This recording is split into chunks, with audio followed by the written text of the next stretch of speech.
Salut à toutes et à tous. Dans cette vidéo, je vous propose d'étudier avec vous les notions de base permettant de décrire un mouvement. Après avoir étudié la notion de relativité du mouvement par changement de référentiel, je vous montrerai comment exploiter une chronophotographie afin de calculer la vitesse du centre d'inertie d'un objet en mouvement. Cela nous permettra en particulier de mettre en évidence les différents types de mouvements rectilignes. Vous êtes prêts? Alors, c'est parti! Le mouvement d'un point d'un objet mobile doit être étudié par rapport à un référentiel qui est un solide de référence muni d'un repère d'espace et de temps. La trajectoire d'un mobile est l'ensemble des positions occupées par ce point au cours du temps. Dans le référentiel terrestre, la trajectoire de la valve est curviligne. Dans le référentiel du vélo, la trajectoire de la valve est circulaire. La trajectoire d'un point mobile dépend donc du référentiel d'étude choisi. On parle de relativité du mouvement par changement de référentiel. Les points composant un solide sont généralement animés de mouvements complexes, difficiles à interpréter.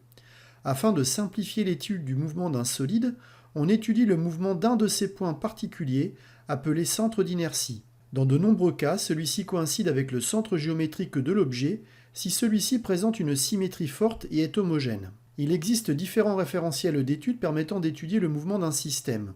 Le référentiel terrestre est bien adapté à l'étude des mouvements d'un objet au voisinage de la surface de la Terre. Le référentiel géocentrique, dont l'origine est le centre de la Terre et les axes, ceux d'un repère orthonormé pointant vers 3 étoiles fixes dans le ciel, est quant à lui bien adapté à l'étude des mouvements des satellites ou de la Lune. Enfin, le référentiel héliocentrique, dont l'origine est le centre du Soleil, et les axes, ceux d'un repère orthonormé pointant vers 3 étoiles fixes dans le ciel, est tout indiqué pour l'étude du mouvement des planètes et des sondes spatiales se déplaçant dans le système solaire. On peut étudier le mouvement du centre d'inertie G d'un solide sur une chronophotographie ou un clip vidéo. Pour chacune de ces techniques, deux positions consécutives occupées par le centre d'inertie du solide en mouvement sont séparées par le même intervalle de temps noté ΔT. La connaissance de l'échelle spatiale de ces documents permet de calculer la vitesse du centre d'inertie du solide. À titre indicatif, deux exemples de chronophotographie d'objets en mouvement sont donnés à l'écran. Ce type de document permet de décomposer le mouvement d'un objet et d'accéder à la trajectoire et à la vitesse de son centre d'inertie. Les positions successives d'une voiture à des intervalles de temps ΔT identiques apparaissent à l'écran. Leur superposition conduit à une chronophotographie qui permettra de calculer la vitesse du centre d'inertie de la voiture, connaissant l'échelle spatiale du document. La formule donnant l'expression du vecteur vitesse en un point m de la trajectoire occupée par le centre d'inertie de la voiture est donnée à l'écran. Le vecteur vitesse en un point m est le quotient du vecteur position mm' par la durée ΔT séparant deux positions consécutives de la voiture sur la chronophotographie. Le vecteur vitesse a pour origine le point m, comme direction la droite mm' et comme sens celui du mouvement. Sa valeur ou norme est telle que vitesse au point m est égale à mm' divisé par ΔT, avec mm' en mètres et ΔT en secondes.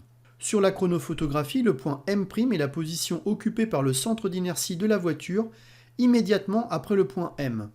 Remarquons également que 1 mètre par seconde correspond à 3,6 km par heure. Sur la chronophotographie, on observe aisément que la distance m2-m3 est plus grande que celle m1-m2. On en déduit aisément que la norme du vecteur vitesse du centre d'inertie de la voiture est plus grande au point m2 qu'au point m1. Je vais maintenant vous illustrer concrètement comment exploiter une chronophotographie afin notamment de pouvoir déterminer la valeur du vecteur vitesse en différents points. Outre le fait d'avoir une durée ΔT caractéristique séparant deux positions consécutives d'un objet en mouvement, une chronophotographie doit comporter une référence de longueur, ici une règle graduée de 1 mètre. Afin de déterminer l'échelle spatiale de la chronophotographie, on mesure avec un double décimètre la longueur de la règle ayant pour longueur 1 mètre dans la réalité. Un tableau de proportionnalité permet de déduire facilement l'échelle spatiale du document, à savoir la correspondance entre 1 cm sur la chronophotographie et la distance réelle que cela représente dans la réalité. Le détail du calcul pour l'exemple traité est donné à l'écran. Il suffit ensuite d'appliquer la formule permettant de calculer la norme du vecteur vitesse en différents points en ayant à l'esprit que la distance parcourue par le centre d'inertie de l'objet en mouvement doit être une distance réelle.